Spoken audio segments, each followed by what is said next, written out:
Welcome everybody. Happy Hump Day, guys. How you doing?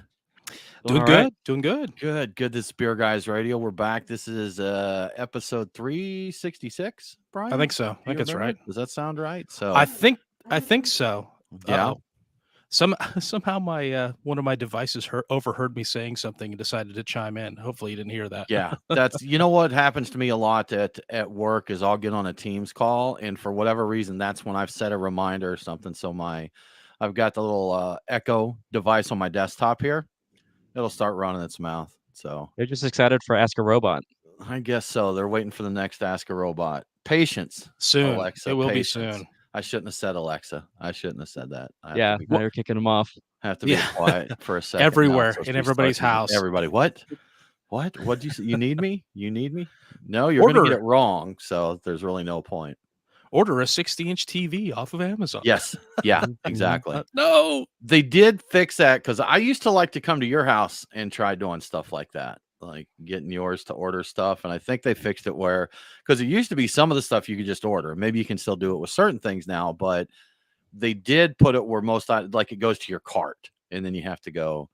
So I guess so. I can't randomly order a TV to your house, Brian, unfortunately. Well, and I think that was easier to do early on, but there was a step that you had to either take to enable it or a step to disable it, and I immediately disabled that. Yeah. Like the minute I realized how easy it would be for somebody to buy something and it just show up and you're like, wow, what the hell? What is this? I'm like, what is no, this?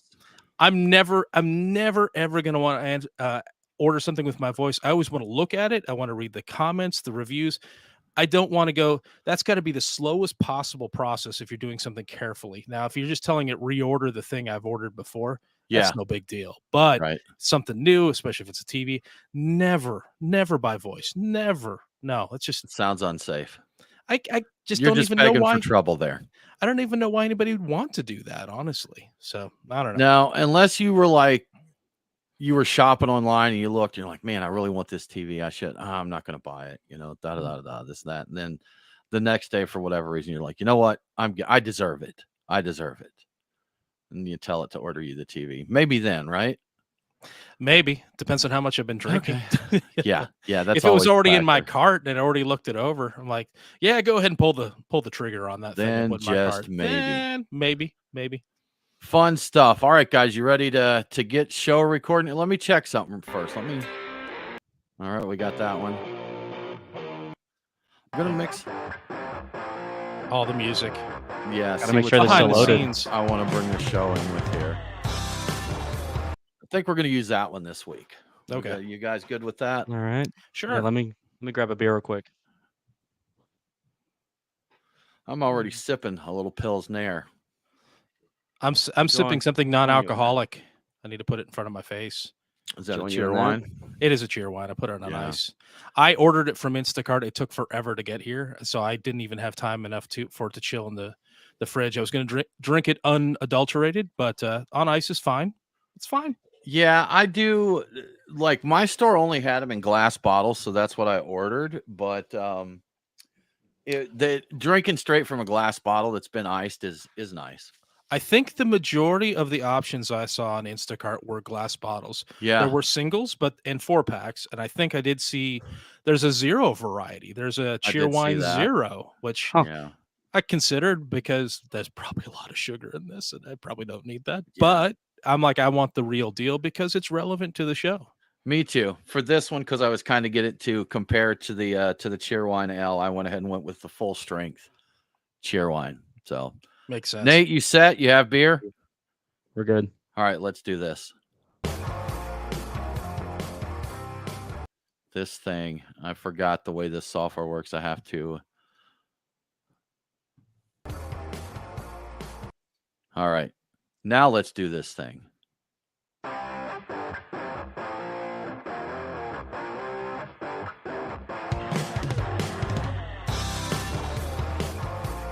Welcome to the Beer Guys Radio Show. Thank you so much for joining us this week. This is Beer Guys Radio episode 366.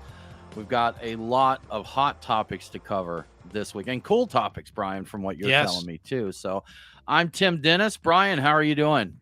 I'm doing good. And you're right with the cool topics. One of the subjects I'm not going to say which one it is, but we're going to talk about mushrooms, free drinks, Cheerwine, and a bunch more. One of those things has to do with coolness. With So coolness. it's going to be a wild show. We It got all sounds pretty cool. yeah, it does sound actually very cool. And of course, we've got Mo Mike Nate with us here too. Of course. Mo you Mike doing? Nate. Mo Mike Nate is going to share a beer cocktail with us a little later. He's been he dabbles. He's a cocktail dabbler, both beer and non-beer cocktail. So he's got one that he's going to share with us. Tell us all about it. Do you consider Totally. yourself a mixologist yet? I don't know if I would call myself that, but I definitely dabble. Like Tim said, Dabbler. both The the cocktail beer and dabbler. the near beer side. Yeah, the cocktail There you go. dabbler. Yeah. Good stuff. Well, we've had a fun week. Brian, we did something last weekend that we haven't done in a long time. We went to a cigar lounge. Yeah. And that's something I used to be much more into cigars. And I think you stayed into cigars a lot longer than I did, but you're even a little light in the cigar world now, right? Yeah, I tell you, it's really difficult to fit them into a schedule because a cigar is a commitment. I know beer is a commitment, but you can drink a beer almost anywhere. Cigars, you're smoking tobacco. You've got to find very specific places to do it. Right. And I feel like they've gone out of their way to give the only places left to be the most uncomfortable, the either the hottest or the coldest, depending on the time of the year. And so it's very difficult to fit it in. I found that driving back from the studio was one of my main times to enjoy a cigar. Yeah. And I did Okay. consistently. Now we're not doing the studio drive, so it's even harder to fit it in. So Taking cigars out of your life. Yeah. Yeah. So we hung out in the lounge. We had a couple cocktails and enjoyed a cigar. That's relaxing. yeah, It's I just agree. relaxing. Hit us an Irish pub.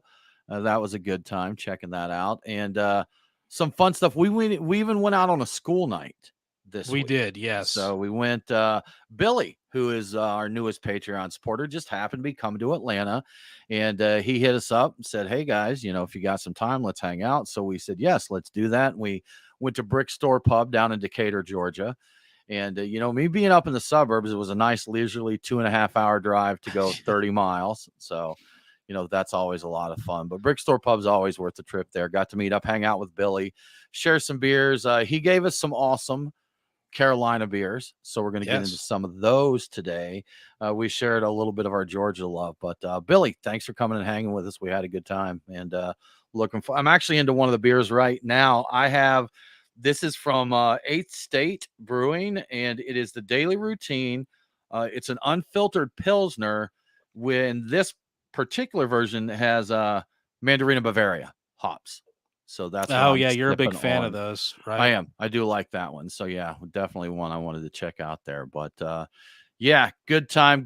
We do want to send well wishes to a beer media personality, bigger than life personality. Don't drink beers what he goes by online. Alex Kidd, very well known in the industry, very open and honest with his reviews, and he's quite the wordsmith with stuff that he does. Indeed. there.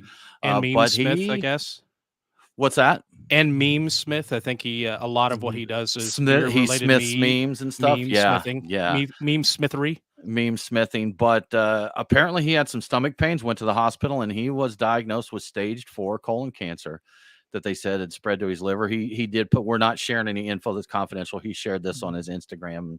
I imagine most people that follow him have probably seen this, but stomach pains, went in and found out he had cancer. So we definitely hope for a speedy recovery there. I know he's got a battle ahead of him when they, find it in stage 4, but yeah, we wish tough. him the absolute best there for sure.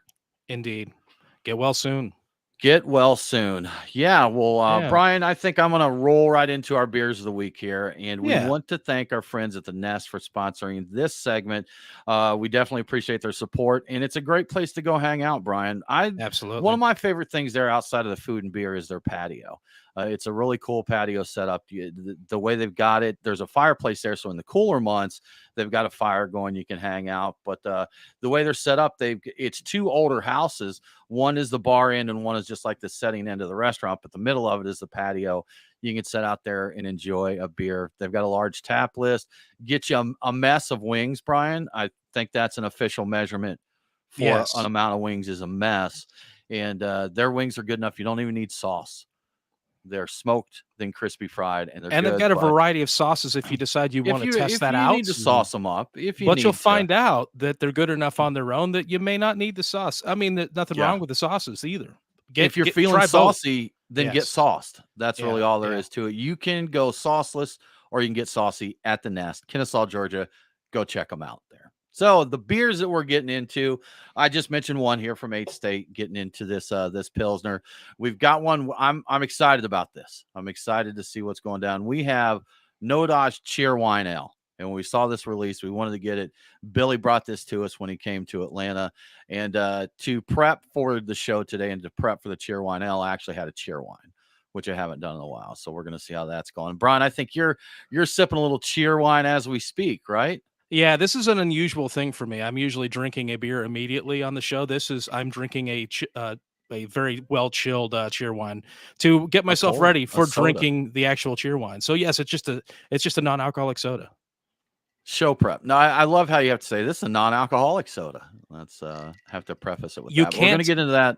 You can't assume these days. Soda these days could be alcoholic. I mean, there's almost no barrier between beverages anymore. So everything's hard these days. Also, yeah. Brian, from 3 Taverns, we're going to get into the Pilsen Liberation. That is a very cool collaboration that they did with Pilsner Urquell's experimental brewer, which is a Pivovar Proud. They brewed that over there. They brewed it with them for the Pilsen Liberation Festival, and they come back and brew a version here that we get to enjoy in the Atlanta area. We've got some of their version here from 3 Taverns that we're going to get into. We also have one from Wild Heaven, Neon Roses. This is a mint julep inspired wheat wine aged in bullet bourbon barrels. Yes. And I got to find out, because Brian, I'm going to be straight with you. I'm going to be straight with you. I wouldn't give it to you any other way. I like mint juleps, tasty. I like wheat wines.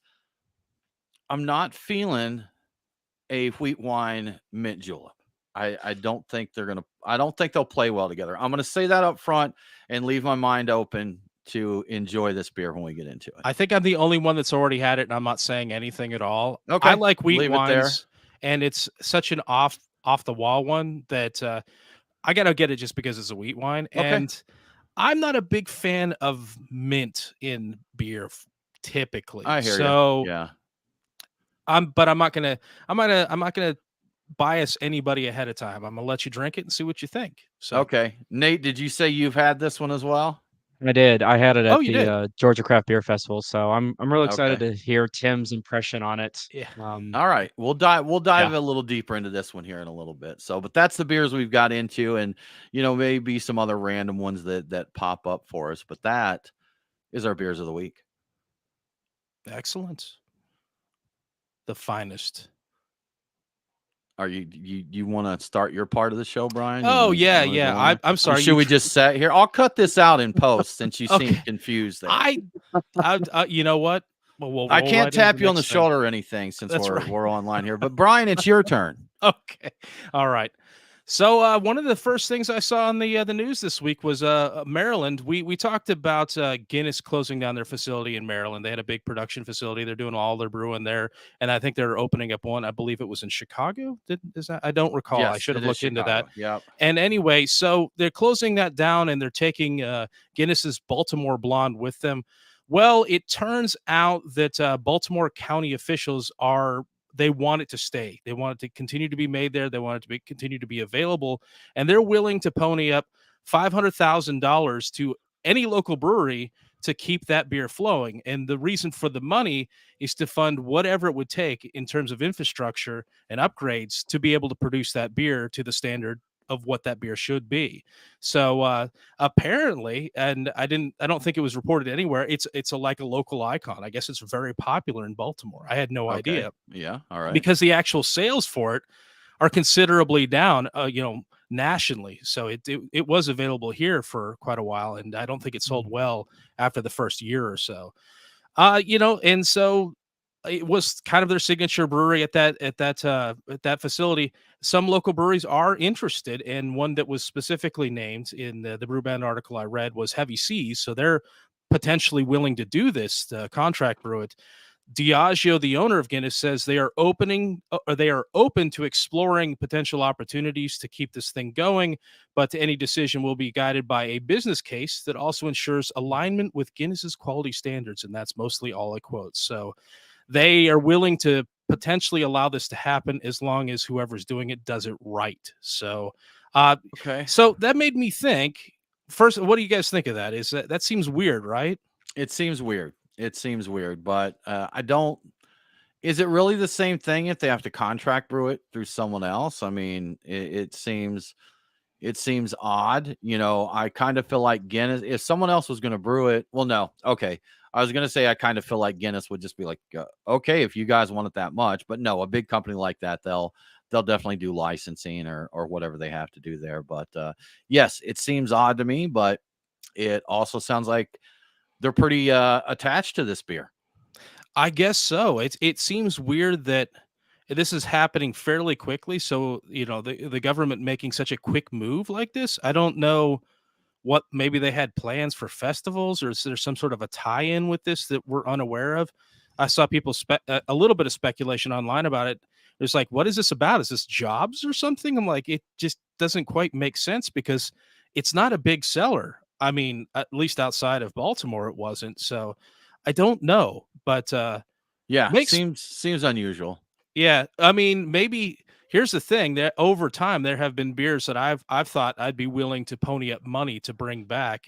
Are there any beers that you guys can think of that you would actually lay down some money to bring back? The first one that comes to mind is Exodus Porter. I've often thought about that and said, hey, I would pre-buy X amount if I could get them to bring this back. Obviously, I don't have the kind of money that a Right, but government you're talking official about would, but maybe 2, 3, 4 cases or whatever. yeah, yeah, You're talking about laying out a couple $100, not half a million. So it's a little different obviously. situation there. But But the fact that I'd be willing to put down some decent amount of money for yeah, at my level to get something Mhm. to come back, that's like one of the beers I've said that over time. Like I'd pay money to help bring this back, like a Kickstarter or something like okay. that.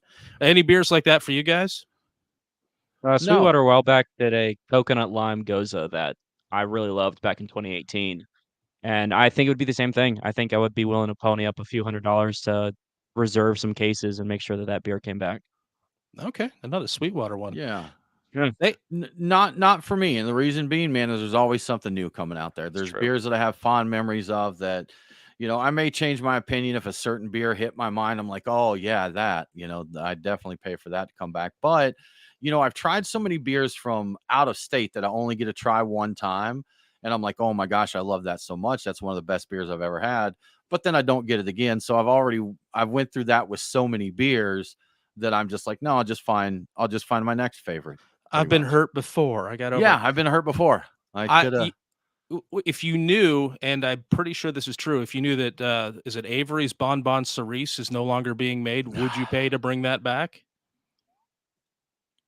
I don't know that I can say yes. I will say that I would definitely consider it for that one. That's one that I did like well enough, and I do have fond enough memories. Another one I'm thinking of, Brian, I think it may have been Firestone Walker 23, Oh yeah. possibly. Mhm. That I don't Yeah. remember if 23 is exactly right, but that is that's one that I'm like, this is phenomenal. And that's, we try a lot of great beers. We have a lot of great beers and enjoy, but every now and then one that hits you, you're like, oh, this is next level. I think the same with food, with meals and that. We eat a lot of good food. Obviously, you can look at us and tell we eat we eat a lot of food, but a lot of good food. But like we went down to a restaurant in the Summer Hill area of neighborhood, right across the street from Halfway Crooks Beer, and a little place called Little Bear, and it Oh was yeah. just next level. It's like, hey, there's good food out there, and then there's phenomenal food, and whatever they did, maybe they sprinkled a little crack on it there. But if Probably. that's what they did, it worked for me. So yeah, I don't think I would shell out if it was available. Maybe I would try and get some hands on, but if it was like a pre-order and you have to wait for it, I don't have the patience to sit around and wait for something to come back again. So, and Like who's if to say it's going to be exactly the same?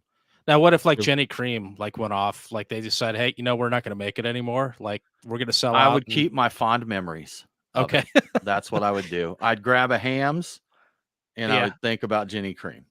That reminds me, I think I saw that Hamm's retro packaging is coming back. It was so popular last year, they're going to release more of it. Apparently, and I didn't even take notes for this, but their sales for Hamm's were up like 40% during the period where they Yeah, had the retro packaging. So nostalgia is a big thing. it And that is. was a pretty It cool is. that was a cool package, and I would have bought Hamm's if I could find it. I think I did buy a little bit of Hamm's here and there, but like individual pours. I would have bought a case of the that sweet retro pack that they had. I like that a lot. So, and the Good beer is drinking good beer. too. Yeah. Yeah. Yeah. But what you were saying about what we said, we probably talked about it a little bit last week too. Just the amount of good options out there kind of makes it a little harder to say that I'm going to pony up a lot of money for any individual beer because nothing is nearly as rare as it once was. Absolutely. And So, again, kind of like you said, I've been hurt before. I've lived through it. So now this is just the way I'll move forward with my life. So, exactly. yeah, I'd love another Frangelic Mountain Brown, Brian. I'd love another Coffee Ale Yes. from Boulevard. So, Oh Yeah. you yeah. know, these are beers I'd love to see. All right, Coffee Ale from Boulevard. I might get my arm Right. twisted on that one. Mm. There That's a you great go. one. That's a great one. Harvest So, Dance from Boulevard. I would pay money for that yeah, too. yeah, The Coffee yeah, Ale no Harvest doubt. There's Dance? been some Yeah. good beers that have been around and been retired. Yeah, for sure, man, for sure. Awesome. Well, you know nostalgia. what? Let's give a shout out here to our buddy Stephen Pete from Kettle Rock Brewing. Stephen, as always, we love seeing you here, man. So cheers to Kettle Rock. And Stephen mentioned that Kettle Rock's going to be celebrating their 2nd anniversary this weekend. So Oh yeah. party time at Kettle Congratulations. Rock this Yeah. weekend. Good Awesome. Well, times. Brian, World Beer Cup. Yes. It's an event and truly World Beer Cup, not like the World Series. It's just, like American and a couple Canadian teams. This is brewers from all around the world come together. There was the Craft Brewers Conference in Nashville recently, and the World Beer Cup is a big part of that. So along with the Great American Beer Festival, GABF, those are probably the 2 premier competitions for commercial brewers, for professional brewers. And, they definitely who doesn't like to win a medal, but it's something that gives them some bragging rights. Press releases go out now, and that you can get some bragging rights. Hey, our beer's good enough. We've got some gold, silver, or bronze to show it off there. So but Brian, some stats. Do you like stats about I like beer? stats. Yeah, I Yes. like So data some and stats. stats Yes. from the 2023 World Beer Cup. There were 10,213 beers entered by 2,376 breweries from 51 countries. The entries represented 103 different beer styles, and they were judged by 272 judges from 26 countries to get these winners there. So again, truly a worldwide event there. So the most entered categories, I always think this is interesting to see, how it flexes. Number 1 with 412 entries, American style IPA. And that's changed a little bit just in the last couple years because the number 2 category is juicy or hazy IPA, and it had slid into the number 1 spot, but people are sliding back, maybe getting some juice fatigue there or what have you, and they want those crisper American style IPAs. So that is number 1, 412. Not a huge number separating the 2, but enough there. The next one, Brian, this is one we've been shouting praises for a while. The Pilsner. These lagers are coming up. 233 entries, so a big jump down from the IPA categories, but still, that's the third most entered category was German style Pilsner, and that is followed by International Light Lager with 220 entries. So whether people are drinking a tons of Pilsners and light lagers, brewers are definitely brewing a ton of Pilsners and light lagers.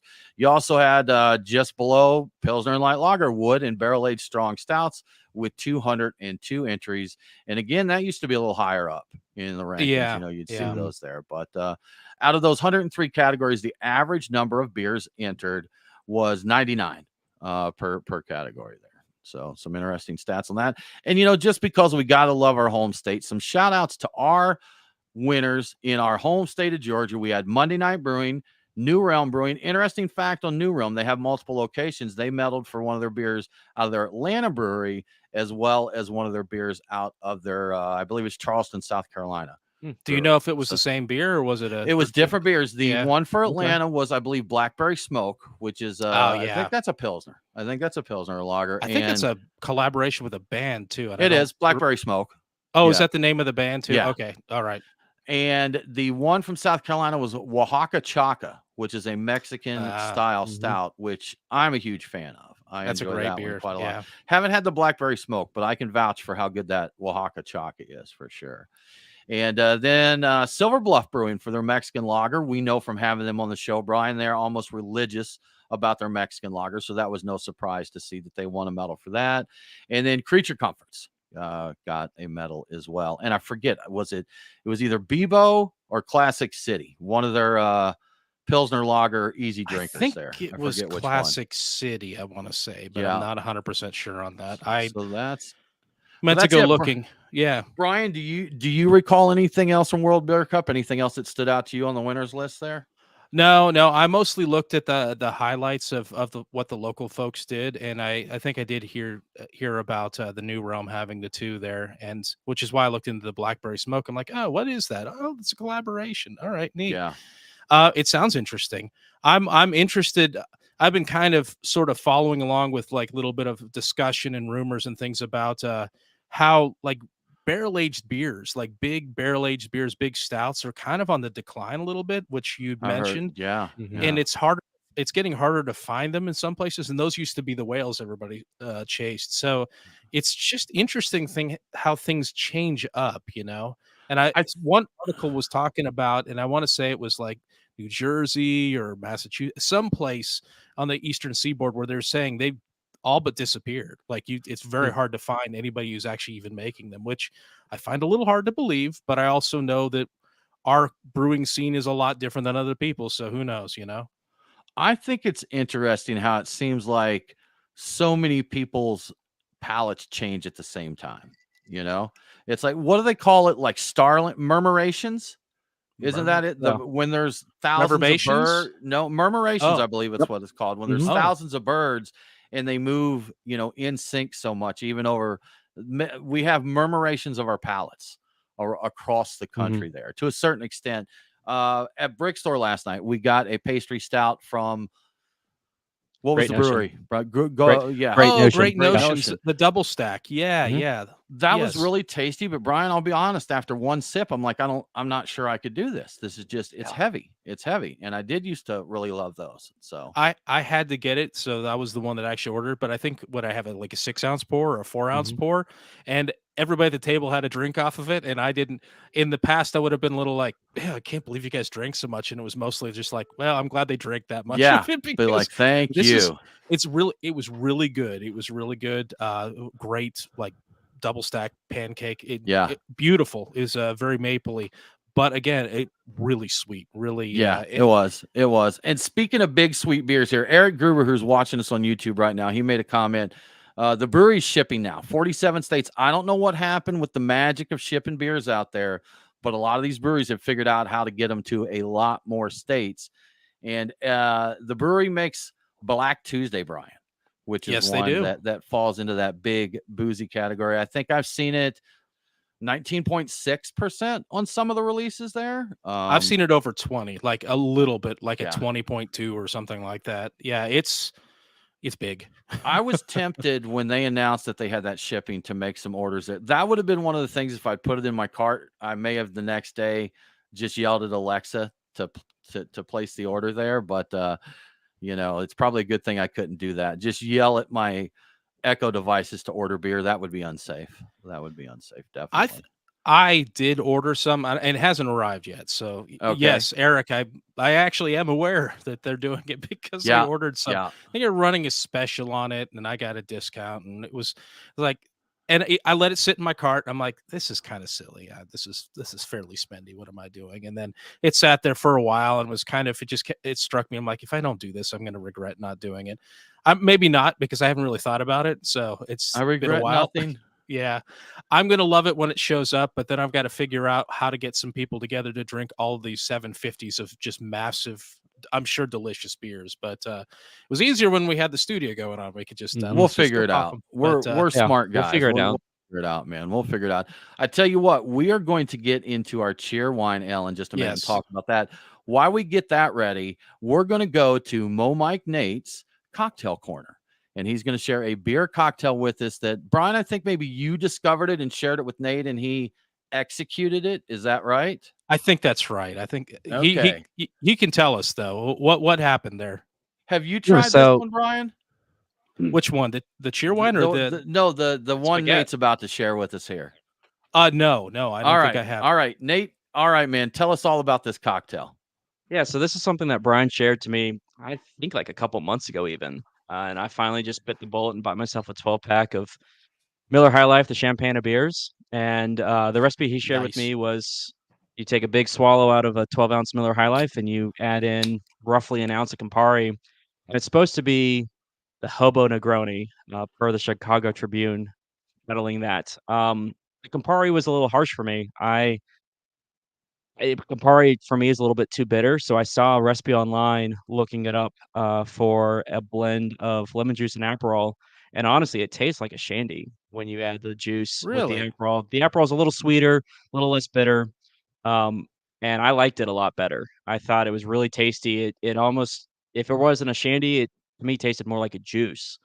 Um, but there's a quote here from the Chicago Tribune saying the Spaghett works because High Life has a really creamy texture for a cheap beer, plus a real wheat quality and the bitterness from the hops. And Campari is ultra crimson and extra bitter, so it ends up super refreshing. End quote. And that was Mike Simmons, uh, the chef and owner. Sorry, not from the Chicago Tribune. The chef and owner from Cafe Marie Jean over in Chicago. He was just quoted in the article. Yeah, I looked at that article. Um, it's interesting. I did look into it a little bit after you mentioned you were doing it, and I thought it was, as I saw it, it was quoted, and as the chef here was talking about it, it's Campari, and it's Miller High Life. But it sounds like I saw almost as many search results that had it be like you did. What did you put in it? Aperol and lemon juice? Is that more common, or what's the deal with that? Is it you preferred it, right? Yeah, so I just looked it up. I knew I wanted to try it, and just I work next to a Publix, a grocery store, so went and got me a 12-pack. And when I was looking at recipes, because I couldn't find your message initially, that's where I saw one that was for the Aperol lemon juice, and it still added an ounce to it, but it was a half an ounce of Aperol, half an ounce of lemon juice. I'm just eyeballing here. I'm just taking a big swig out of the bottle, and then putting my additives in. But as far as a beer cocktail goes, it's not much simpler than this. I don't have to dirty up a new glassware. I don't really have to measure. I'm just adding stuff straight to the bottle and then sipping out of the bottle. Super easy. I love that. I love the ease of that. The idea of just pouring a little bit of booze into your beer and then boom, it's a cocktail. I mean, how great is that? Wasn't there something that was a trend for a little while that was kind of like making a tequila sunrise in a Corona bottle? Like maybe you put a little Mhm. tequila and a shot of grenadine or something like that? Nate, you Yes, know yeah, anything about that one? you're just similar thing. You're just taking a couple Yeah. of swigs out of a bottle. You're topping it off with tequila, grenadine, little salt, maybe a little lime juice if you really want to get super fancy with it. Um, yeah, I mean, one of my favorite ways to enjoy a Corona is just adding salt and lime juice to it. Not even adding the tequila or whatever. But yeah, just those All right. simple, easy cocktails in a bottle are really nice. I have had a Corona cocktail before, and that's where they've taken my margarita and flipped one of those Coronita bottles upside down into it. So Yeah, yeah. I've had those before. That's been my version. So cool, Nate. Thanks for sharing. Then we got I got to try it. I mean, it's sounds interesting enough that I'll give it a shot. And like you said, super simple beer cocktail for those that like yourself like to dabble. Yeah, especially if it tastes like a shandy. Just a little bit that I saw looking around at that the uh the author of the article I was looking at said he recommended trying that kind of thing with any kind of Amaro out there. Like just find a beer and look for a different kind of Amaro and just throw a shot in and see how it is. And I don't know how old that article is or whatever, if that's a trend right now, but it seems like it was something that he liked to do and did a lot. And it kind of it I think it may have even inspired some cocktails in some places. So yeah, that's a pretty neat idea, and I may have to give that a shot. The thing is a lot of times the beer I'm drinking is good enough that I don't want to mess with it. But if you're at a place that has High Life, and that's one of the few beers it does have, maybe look at the back bar and see what's there to gussy it up a bit, I guess. Gussy it up. Yeah, sometimes you got to do it. Good stuff. Brian, Yes. Nate, did you get a cheer wine? We didn't. Okay, all right, Brian. I know you and I have this one on Yes. deck here. Have you opened yours yet? Yes, mine is open and in my glass. Okay, mine is as well. So to tell you a little bit about that, first Cheerwine, because there may be a lot of people listening right now that don't even know what Cheerwine is. So over here in the southeast, specifically in there in North Carolina in 1917, there was a cherry soda invented called Cheerwine. So Cheerwine has a cult following. It's like Duke's Mayo. Duke's Mayo, Cheerwine, man. These Southerners Yes. like to really own these things. They're condiments and beverages here. But Cheerwine is a cherry soda, created in North Carolina in 1917. The Carolinas, especially North Carolina and South Carolina, very well known there. People defend it, love it, all of that. It's spread to some of the neighboring states. Here in Georgia, we can get it now. And it used to be, Brian, many, many years ago, I worked a job with a coworker whose sister lived in North Carolina, and she'd go visit her like once a month, once every 2 months, and she would bring me back at least a 6-pack of Cheerwine every time, because at that time we couldn't get it here in Georgia. So I am a fan of Cheerwine. So Cheerwine Ale, this version is from NoDa Brewing Company. I have been informed that other breweries have done this too. I believe it's maybe New Sarum Brewing, I think maybe the name of the brewery. But they have done Yeah. a I think Cheerwine so. Ale. But this version here from NoDa, it comes in at 5.2% ABV. It's got a mild 18 IBUs, and that comes from a Magnum hops that they've got there.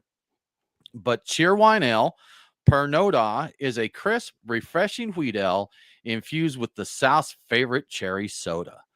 So, Brian, have you drank your Cheerwine Ale yet? I have, and there's a lot of similarities here. That definitely Yeah. there's some differences too, and the I would say that the actual soda, the actual Cheerwine itself, is sweeter than the beer.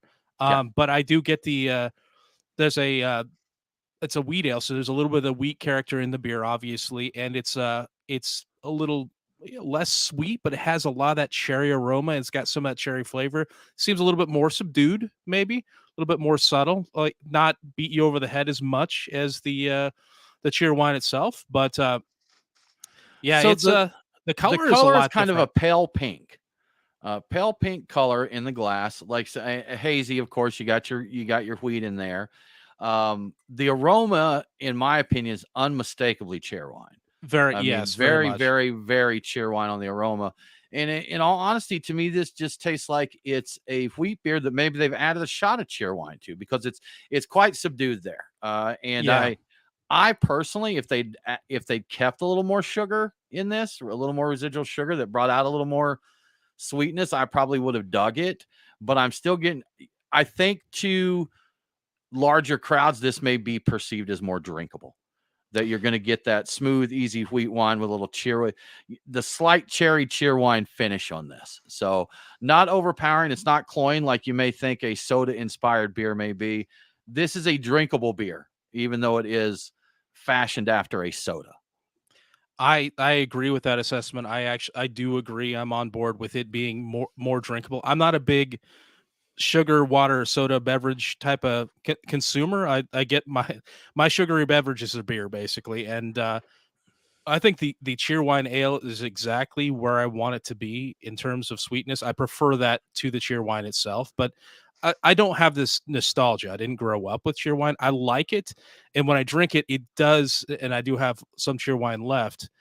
It does feel like drinking childhood, even though I didn't specifically have that, because Okay. that was the Yeah. kind of beverage I would have had as a child. I'm like, oh, this kind of feels like a little nostalgia, even though I never really had this as a kid, but I had stuff like it, flavored fruity sodas or things like that. So yeah, I mean, I think I prefer the beer. I like both, but I think I could drink the beer more often or more of it than I could probably the Cheerwine. The That's Cheerwine, my man, assessment. I tell you. So as you know, Brian, I make no mistakes. I like a soda every now and then. I enjoy a cherry Coke. I could crush. I can crush some Cheerwines. I do enjoy them, but if I had to pick a preference here, I would pick the Cheerwine. But this is a tasty beer. I'm enjoying this, and anytime you do something like this, it can be hit or miss, man. There's crazy stuff they do with some beers out there, but I think this one hits the mark. They didn't go too far with it. It's a drinkable beer, and it definitely gives you the essence of Cheerwine there. Yeah, this is something I could see people there being repeat customers. I'd drink it again. I mean, I need a it's slaw burger with it.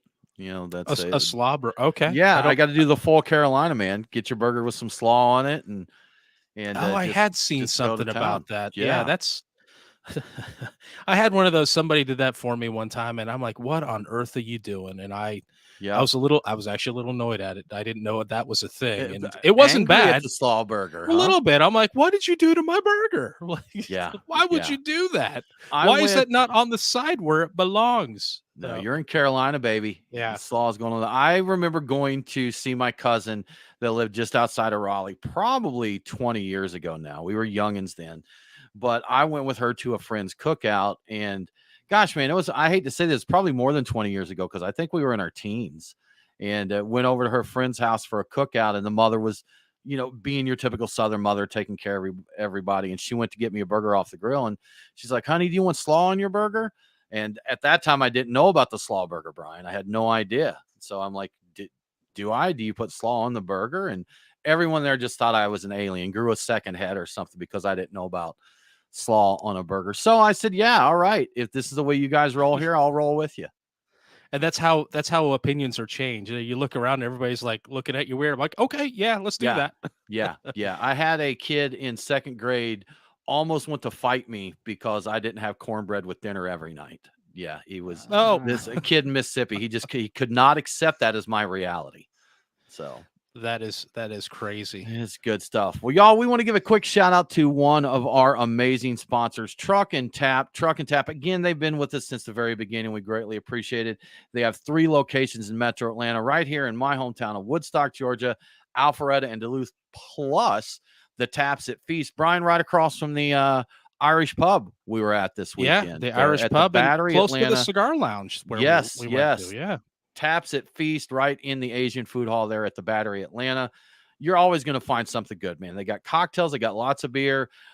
Their truck and tap locations, rotating food trucks every day where you can try out some really cool stuff, and then get you some good Asian food there at the food hall, and get you a Yeah. cocktail, a sake, maybe do a sake bomb. We Yeah. can't tell you how to live your life. You do what you want to do and have a Don't good let time anybody with it. tell you how to So live your life. that's right. That's right. So you live your life however you want to, as long as it includes truck and tap. I love that each of the facilities is like 18 taps, I think is the Mhm. official count. It may be more, maybe Okay. less, but yeah, you've got a different food truck every day. You've got 18 revolving taps that are going to be different every day. It's a brilliant idea. And if you go to, I know at least the Alpharetta one goes in there. There's a little visual Easter egg inside the Alpharetta location. It's a Beer Guys Radio little logo thing. We're at Yeah. every Are location we in all of them? I've they've seen it in got the one there. one. They're good to us, man. They are good to us. They got a sign hanging down in the Duluth location when you walk into the Mhm. bar right there. I've Alpharetta's missed on that. Oh, on okay. Alpharetta, it's on one of the walls there. And if you go to the Woodstock location, it's right above the door that goes to the back patio. So you can go in there and be like, oh, Oh. Beer Guys Radio. Check it out. I heard about you guys on Beer Guys Radio. So make sure to tell them that. They'll appreciate it too. Exactly. That's So right. y'all, we are going to take a little break. We're going to refresh ourselves and our glasses, and we'll be back very shortly.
We're all unmute, guys. It muted all of us.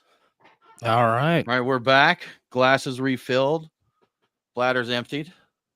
I'm When you getting- spend I'm getting time. What? Sorry, I'm getting a scratchy noise when you talk. Brian, are you getting a scratchy noise when I talk? No, I'm thinking it must be in a connection with your headphone or something like that, Exactly. because everything seems clear. Clear as a bell. All right. I dig this Cheerwine ale to get back to Yeah, that. it's good, So, right? We'll get that. Yeah. We're good. We're good. It was a connection weird. Nate. I've run into Speaking that of with Nate. these headphones. Actually, they unplug from the. I think Not it's a the time to feature. talk about this. Anyway, Let's carry yeah. on. Mhm. So, Okay. yeah, this isn't troubleshooting time. So, Indeed. So, do we want to get back in and start with free drinking and how being free beverages are a good thing, Tim? yes. Okay, good. So, in case you didn't know, free drinks are a great thing, and it's not for the reason you think. Hold on, Like, Brian. Let's bring this back in okay. right here. You want to do? Okay. Yeah, we're willy nilly here. Sorry, I thought we had this. Thought we were a little smoother than this. Thought we were a little more practiced than this. But all right, guys. Brian, you've got a great story to share with us here. Free drinks are a good thing, right? Yeah, it turns out free drinks are a good thing, and it's not for the reason you think that you're getting a free drink. It turns out they're really good, and maybe this seems obvious, but it's not as obvious as you might think for building brand appreciation, building sales. So there's a study that came out that the research shows that there are long-term brand building benefits to giving people a free drink, letting them sample it, especially when it's comes along with some advertising. So it boosts brand awareness, which seems obvious. It creates more intense positive feelings and reduces price sensitivity in customers. So this is a study by the Dusk app and System 1 marketing platform. So when they did this with people in a bar, they found that each drink that a customer got for free led to an additional around $16 they spent at that bar. And they had a control group that didn't do as much. And those positive effects towards the brand itself would last for up to 6 months in the individual people. So those little tasters, if you ever go into a liquor store where they're setting up a table and they're trying to give out free drinks, I've always thought that's kind of like, well, I don't know how useful that is. It turns out that's really smart.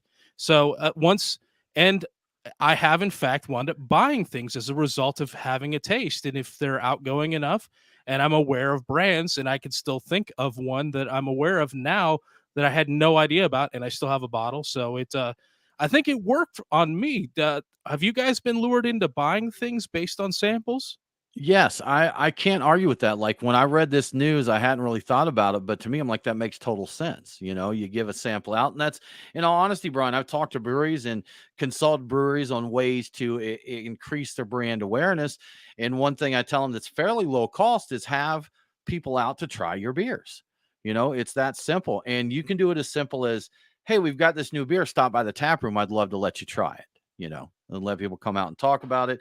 They're probably going to take a picture and they're going to untap it, or they're going to post it to their Instagram or Facebook or their TikTok or what have you. But yeah, sampling something and try it. It does not surprise me in the least that increases, brand awareness and appreciation there. Yeah, I mean, it worked perfectly with you guys. When I brought in Montaigne, when I started working for that brand, you guys got a Sure. taste, and all of a sudden, you started buying it all the time.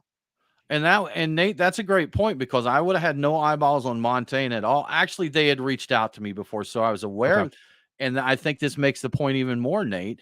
They had reached out to me. I was aware of the brand, but I had never pursued the brand.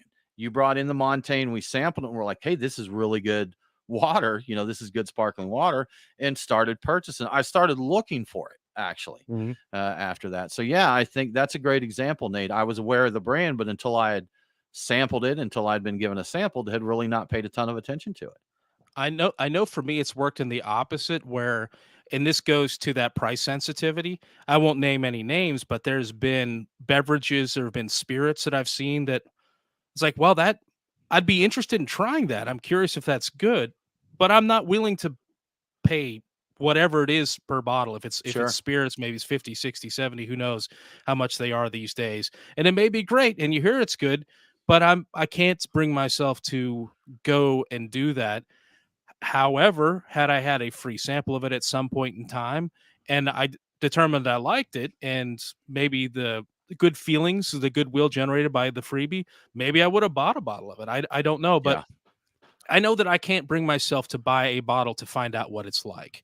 Now, there are some makers of things like beer and spirits both that if they come out with something new, there's a good chance I'll get it just based upon my knowledge of the brand and general good feelings. But in terms of new products, I think that it's a no-brainer. You need to get something in people's hands, let them try it, and Yes. then if you get them to try it, they have something like you said to put on Instagram or whatever, and they've got an experience to talk about with their friends. Like it became an experience for them, so it's something to talk about after the fact. So it's a lot of win there. And I never really thought about it. I just thought people like, oh, I know a lot of people have policies against giving away free stuff because they think that the brand should speak for itself. Well, maybe you need to reconsider that. I don't know. Right. Maybe it's not talking loud enough there. It obviously, you want people to buy there. I can't think of the brand name right now, Brian, but what you were saying about not willing to invest X on an unknown brand, but there was a whiskey brand recently that they'd reached out, wanted to share information. Hey guys, would you mind saying something about our brand? We got some samples from them, but we did not get a sample of their bourbon. And that was the one I wanted to try. And the stuff that they sent us was experimental. So it wasn't anything that we had a comparison to. It was just experimental stuff. But their bourbon, and they had a unique process where it wasn't like it was aged 7 years or anything. It was a unique process. But their bourbon was priced the same as some well-known high-end bourbons. And I was Yeah. not willing to pull the trigger on that for this experimental process to try it without knowing what I'd get for my $60, so Yeah, and as I recall, this experimental stuff was fine. I mean, there was not anything necessarily wrong with it. Just I'm like, I don't know if this is, maybe not in my wheelhouse, and I'm not sure if I would have gone that way in the future with right. something I'd buy and drink. I just don't think I would have done that. Yeah, just like me, you're saying, hey, this wasn't bad, but it didn't impress me enough for me to drop $60 blind on this other product. Exactly Yeah. right. If it had been relevant to my interests, perhaps. Who knows? Crazy marketing, man. We're interesting animals here.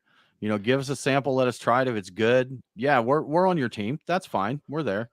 It's just the intensity, the fact that it builds like intense feelings towards the brand is interesting. It almost, I almost feel icky about it that the idea of you got something free. I saw this a fair amount in the cigar industry. I remember this. Getting a free sample made people like very, very intensely devoted to a brand. I'm like, wow, you were bought so cheap. Yeah. It feels a little icky, but I $8. think That's what it takes to buy you, huh? yeah, it's like you got a couple of $8 cigars, maybe $10 cigars, whatever, and that was it. It's like, but you know what? Maybe it was a great product. It depends on who it was, and maybe it makes sense. So And Brian, people will abuse that and the yeah, freebie stuff. And I know that in the cigar world, we saw it, and the industry coined the term cigar weasels. yes, These were the guys that had no problem going around and asking, can I have this? Can I get a sample of that? Can I do this and that? They would go to the trade shows with a duffel bag because their entire purpose was to go booth to booth and get free samples out of it. And naturally, cigar makers didn't care for these folks, that were yeah, going around. And there's some in there's some of the beer media world that are the same way. Brian, I would bet over the course of 7 years, there's maybe been 3 or 4 times when we've directly asked a brewer for a certain sample. And there was usually a specific reason, we had, not just because we wanted or that, but there was a couple years ago, I was talking to someone who'd started a new beer podcast. And they were like, we're trying to figure out how to get our name out there more, how to connect more, and this and that. And one of the suggestions I gave them was to take a local brewery and review their beers on the show. Then when you post your show, to tag them on social media, and see it, and maybe you'll get shares like that. Other people will become more aware of you. And his response to me is like, yeah, we're still trying to figure out how to get breweries to give us free stuff. And I'm like, you totally missed my point, dude. I'm talking about you buying their beer, reviewing it, and then tagging it, so you get to the point Mhm. where You'll get to a point where breweries want to send you stuff. They want you to try it. They want you to talk about it and that. But I've just never been a huge fan of asking, give me type of stuff. Yeah, it does seem weaselly. It does kind of seem beer weasels. Yeah, Malt exactly. weasels. Does that Malt sound weasels. better? Malt Something weasels. like that. Yeah. Malt weasels, yeah. Yeah. But It's interesting, man. I Yeah, do for appreciate sure. the free samples when we get them. We do. Yeah. I mean, Like what's everybody else does. Absolutely, man. You love getting a free sample. I love when we get a nice box of beer from a brewery, either one of our favorite breweries or a brewery we haven't heard of before. Yes, I enjoy it a lot. It's cool. One of the perks of doing what we do, but we're not going to be reaching out asking you for freebies there. So, Yeah. anyhow, but Brian, if I got all this beer in my house and maybe my fridge is full and I don't have anywhere to put it, if all I've got is a bunch of mushrooms, could I still cool my beer? Well, as it turns How's that out, segue, man? Wow, that's quite a very specific segue. I've got a lot of mushrooms in my garage. Can I do something with this beer and hot beer? What can I do? Well, we've learned this week that Johns Hopkins University, they've been studying mushrooms, and it turns out they have a mysterious mechanism for cooling the atmosphere around them. And they've applied this study and this knowledge to creating a cooler that is refrigerated purely by mushrooms. Apparently, if you use, and this is crazy, blows my mind. I want to get a thermal gun just to try this out. But apparently, if you use a thermal gun and you go for a hike or something like that, mushrooms in the wild will appear cooler than their surroundings. And if you look online, there are images, and I couldn't find them again just before the show, of mushrooms with the surrounding area all like thermally lit up, oranges and reds, and the mushroom itself all like really dark blues and black. And there's a tremendous difference in the temperature between the mushroom itself and the surrounding areas. So apparently, even yeast and other microscopic fungi have some cooling effect on their surrounding environment. Some varieties of mushrooms are cooler than others, and I'm not sure about these numbers. It does seem extreme, but apparently there's a variety of oyster mushroom that can generally cool its environment or itself down about 6 degrees centigrade or about 42.8 degrees Fahrenheit, cooler than its surroundings. Now, Tim doesn't believe me. He's shaking his head. I got to interject there, but that just seems so extreme, man. That just seems unbelievable. I agree with you. Yeah. After like 50 degrees, because you were saying like, well, if it's like 70 degrees, like, is it going to freeze? Is it going to freeze solid? I mean, I don't. Yeah. How does that even work? So I'm not sure about the numbers. I got this from not a scientific journal. It's a businesstocommunity.com. It's they were talking about something they had read from Johns Hopkins, but it was a pretty interesting article nonetheless. So this process, the mushrooms do this by sweating, basically giving off water or something like water anyway, that evaporates and lowers the temperature. The actual cooler that they made, so this actual cooler for beer or whatever else you want, is they put all these mushrooms. They just took regular button mushrooms. They didn't even go with the oyster mushroom that has that massive cooling effect. They put it in a styrofoam box. They put in holes for the airflow. They hooked up a computer fan to blow air through it. And then they put that smaller box inside of a larger box. That larger styrofoam would be where you put your food or your beer. And they were able to drop the temperature of that outer styrofoam box by 10 degrees centigrade or about 50 degrees. And they were able to hold that temperature for 30 minutes.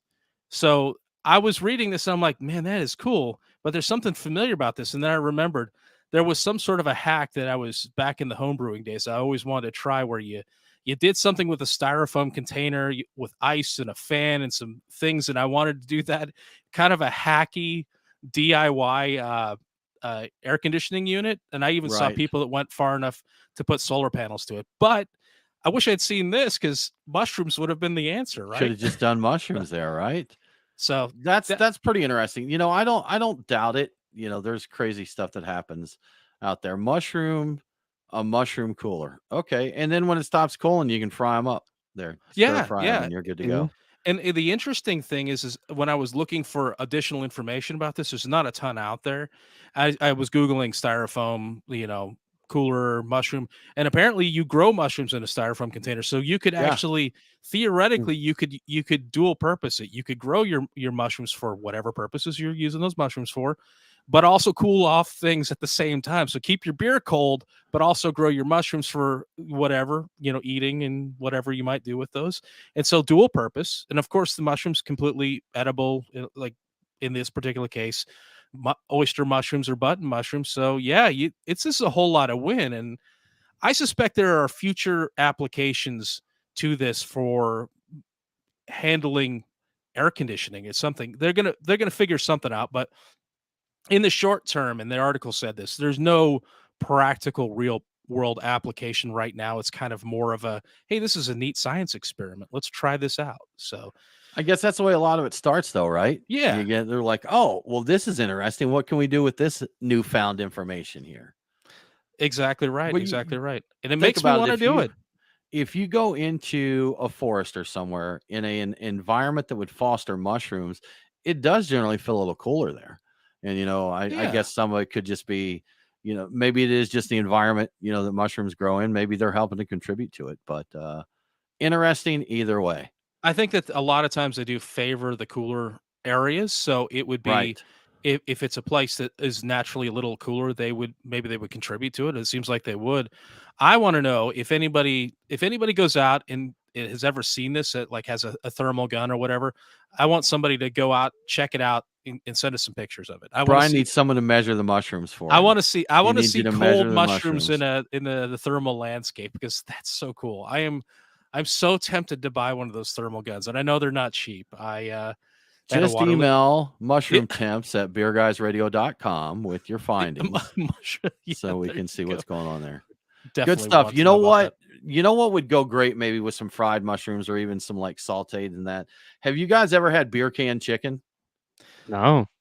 I think I had that at the Nest one Okay. time. Didn't they do that at the Nest? They may have. I don't Yeah. recall if they did. For those not aware, and I think especially the good old boys in the South, they know what a beer can chicken is. But you take a whole chicken, you shove an open can of beer up its keister, and you put it on the grill and slow cook it. The beer boils and steams and keeps your chicken moist and gives some flavor to it. Well, Brian, I have great news for you now because you used to have to like stub you an onion and a Yeah. rosemary sprig up there, maybe half an orange or lemon or something.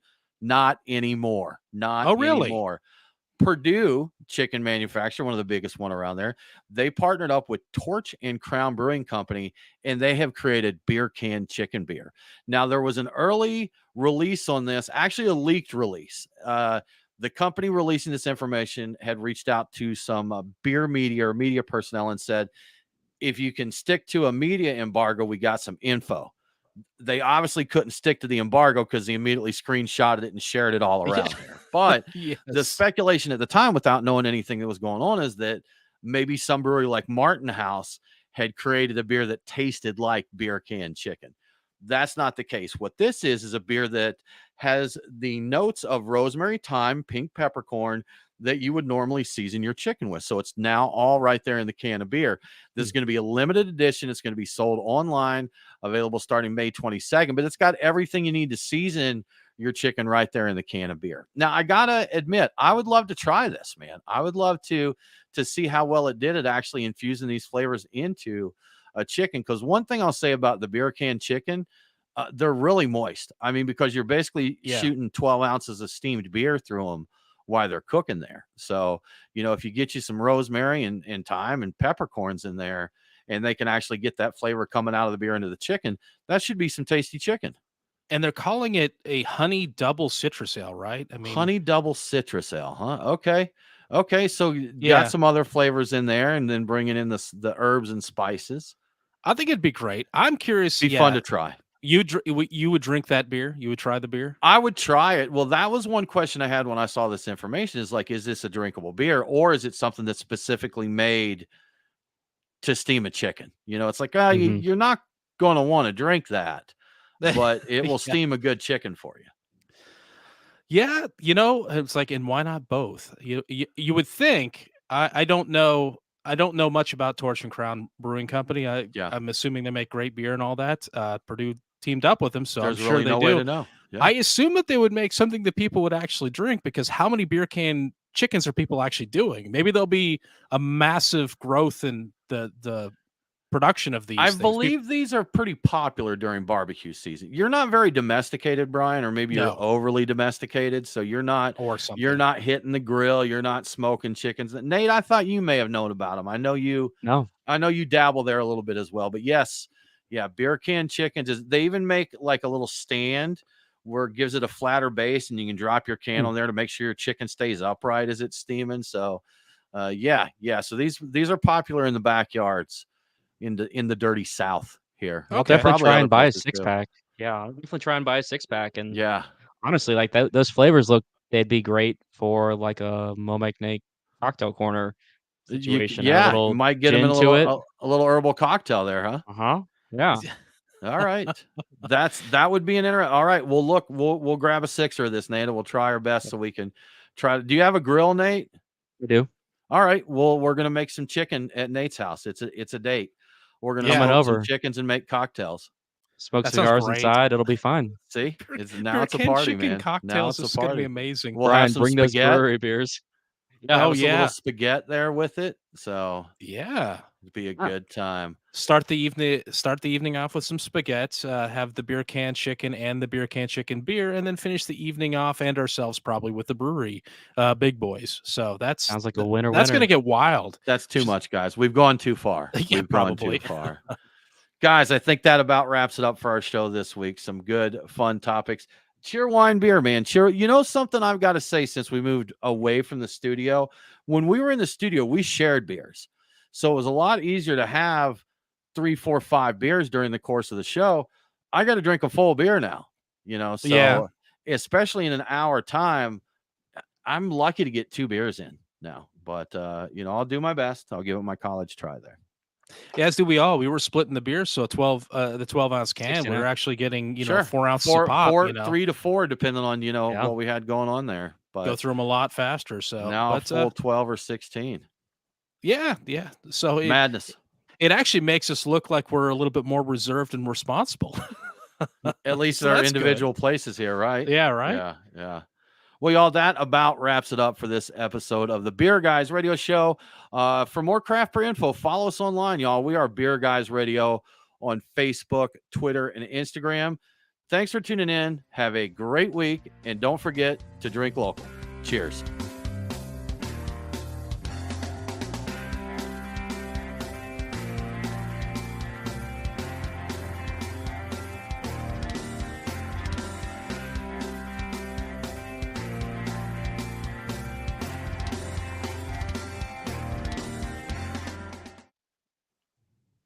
Clear. All right. Yeah, guys, I'm telling you what, man, 2 full beers for me over here, and I'm like, this is a lot of beer. I hate to say it, I haven't even gotten to my second one because I still have a little bit of that Cheerwine left, and I meant to say it on the air, but the actual Cheerwine itself is much, in addition to being sweeter, much darker red than the beer. So that probably makes sense given the wheatness of the beer. Yeah, but, a wheat beer. I didn't figure we'd have something really dark there. I think I expect a little more Cheerwine in it, a little stronger Cheerwine flavor, but I can understand that. I think I know where I agree with the way NoDa went with this, though. I think the lighter where you get the aroma there, the Cheerwine flavor is there. If they'd made it too Cheerwine-y, I think it would have turned more people off. Well, and I looked up on Untapped. I looked up on Untapped, and Martin House actually released a Cheerwine wheat wine ale. Did that Cheerwine? Oh, no kidding! Huh? That's that's what we didn't make it to. We didn't get to the mint julep wheat wine. You want to crack it open now? We've still got the stream going. Sure. Let's do it. Hold on. Gracious. Let me finish off this Cheerwine. I feel like I'm drinking so slow. Oh my gosh, but I'm chugging so much beer. It's the whole beer. It's not a quarter. This is a whole beer.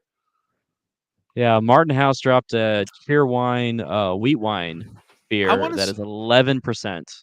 I want to say I did hear about that when they did it, and I felt jealous, and I'm like, well, that's too bad.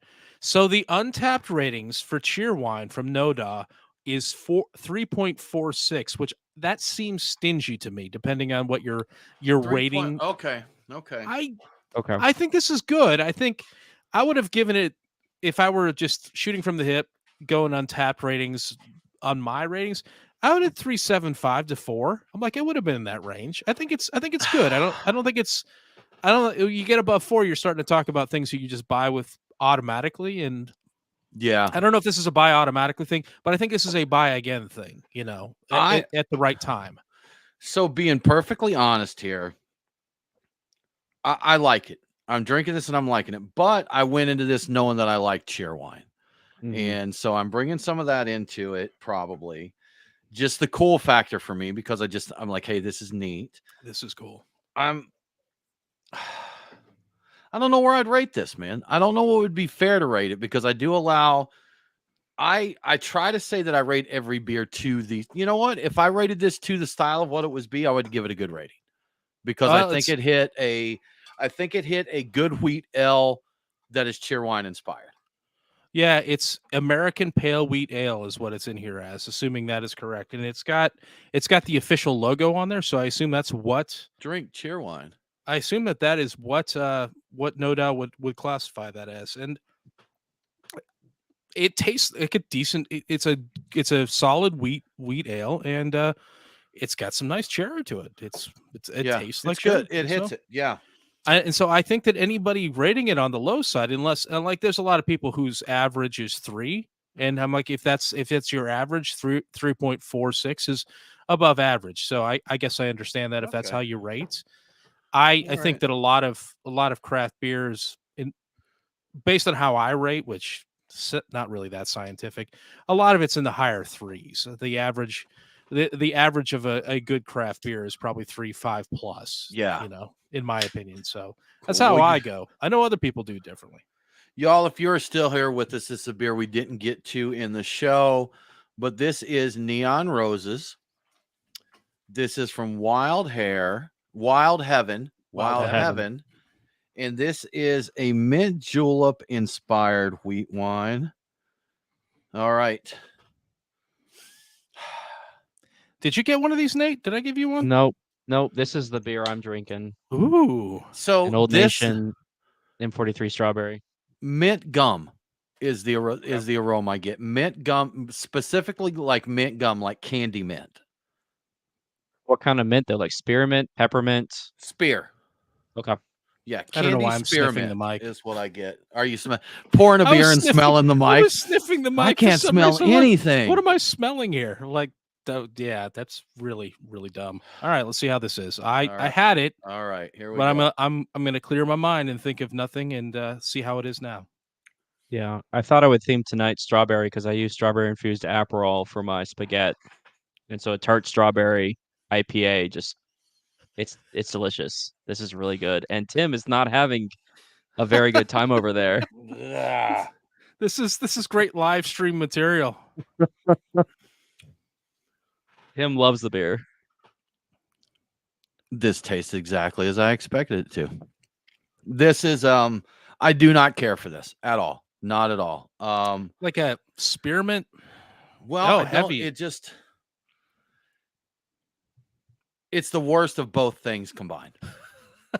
It's Nick, Wild Heaven, love you guys. I think this one just isn't for me, because from the time I heard it, I thought mint julep and wheat wine to me do not sound like they belong together. There's a bit of a clash there, I think. And I don't dislike it as much as I should, not liking mint, but mint's strong. And I get vanilla cake. Okay. Bitterness. Yes, definitely the mint. So much. I'm not getting much wheat wine essence here. It's all overridden by the other stuff.